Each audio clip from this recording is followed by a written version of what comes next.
Should the approach on Obamacare be piecemeal and try to get some kind of compromise within that construct, or should it just be full repeal, comprehensive alternative?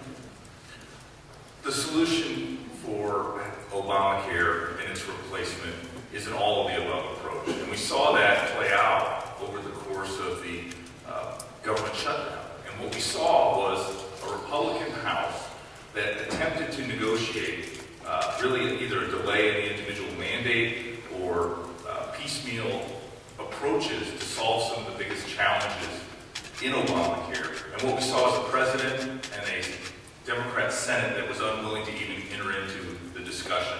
So in our divided government, if we do not have a majority in the Senate, we of course would need to work together, because I think that's what I and everybody in this room is really frustrated with, is that we cannot seem to get anything done in Washington, D.C. We haven't had a budget passed since 2009. We have now passed a debt ceiling that has eliminated any hard cap on our nation's debt, and it just grows exponentially almost until February 7th when we do it all over again. And so I think as I get around the state and I talk to Iowans, I hear two things. They want someone that will stand on principles, that will work to eliminate Obamacare and its job-killing regulations and law, but they also want somebody that can get something done. And when they say get something done, that is mean work on behalf of the American people to solve the big problems and challenges of our day.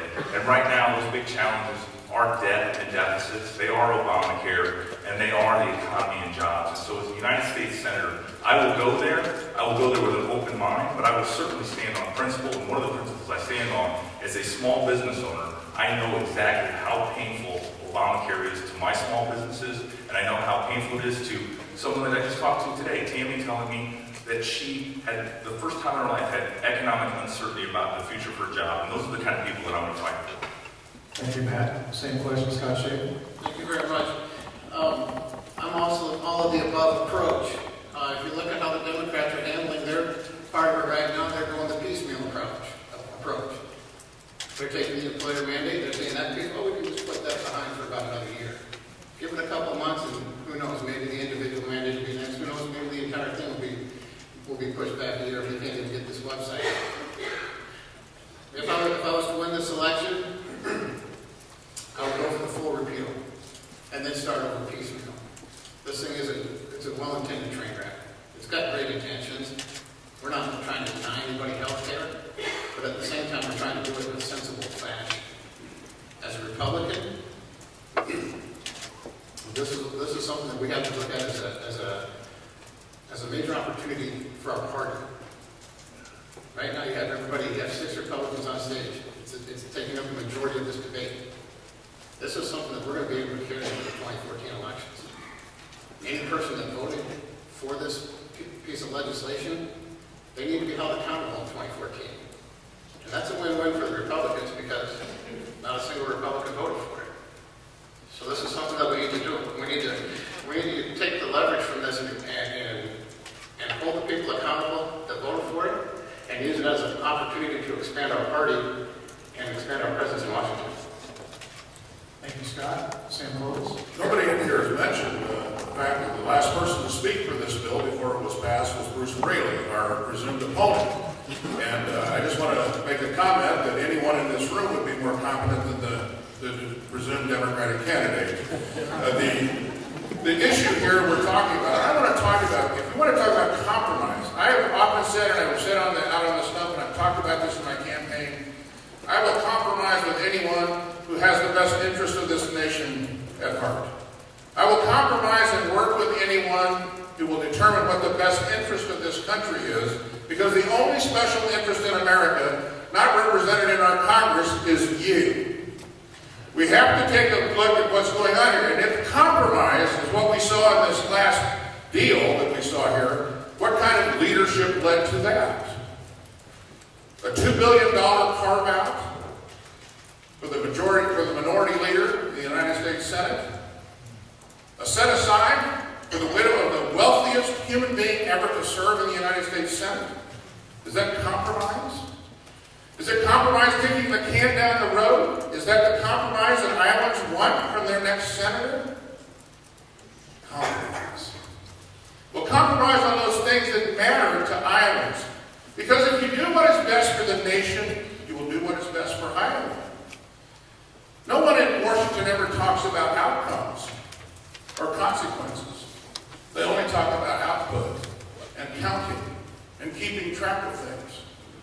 So the next senator from the state of Iowa ought to go to Washington and work with Democrats and independents, and even some of the socialists that are there, on those issues that matter to the nation and are what is best for this nation. I will never compromise on values. I will work with anyone who has the interests of the nation at heart. Thank you, Sam. Always. Appreciate that. Expectations in a divided government. Of course, I do believe that we have to go in with our expectations high, and that is defunding, delaying, ultimately repealing Obamacare and replacing it. But we do have to have solutions, and we have to propose those solutions and make that convincing argument that that is the right thing to do. We face this situation with a divided House and Senate here in Iowa, and yet we have had amazing results over the past 3 years as we look at legislation. So I think there is a way to make progress in the Capitol. We do have to get along, all of us. We need to stand on our principles, but we also need to work together. But back to the alternatives, we need to present those in a convincing manner. And there are a number of alternatives that we can propose for Obamacare. The first would be insurance portability, allowing an employee to move their insurance from employer to employer, allowing small businesses to self-insure. We allow that in large businesses right now. We can allow insurers to sell their products over state lines. And we can also offer tax credits to those that purchase their insurance privately. So those are some market-driven alternatives that could be offered up as suggestions for replacement for Obamacare. But we also need to put caps on medical malpractice claims, and we have to have tort reform. So those are some things that we can do. We can work with others in a meaningful way in Washington, D.C. We do it here in Iowa, and I think I'm the person that can take those Iowa values to Washington, D.C. and work through these very important issues. Thank you, John. And David Young. I was proud to watch the House of Representatives and the Senate fight Obamacare. They're funding it, delaying it, repealing it.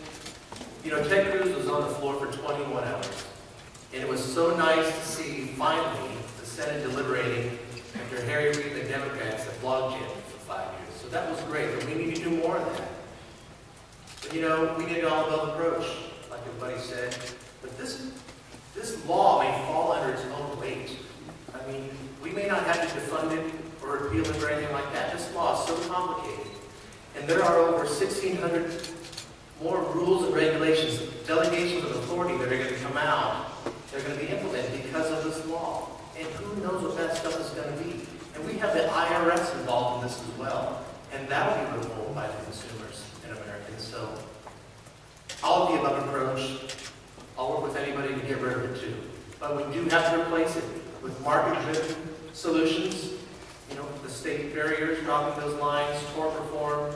We need, price transparency. You know, you can go to a hospital and then go to a doctor's office and get the same thing, but there'll be different prices.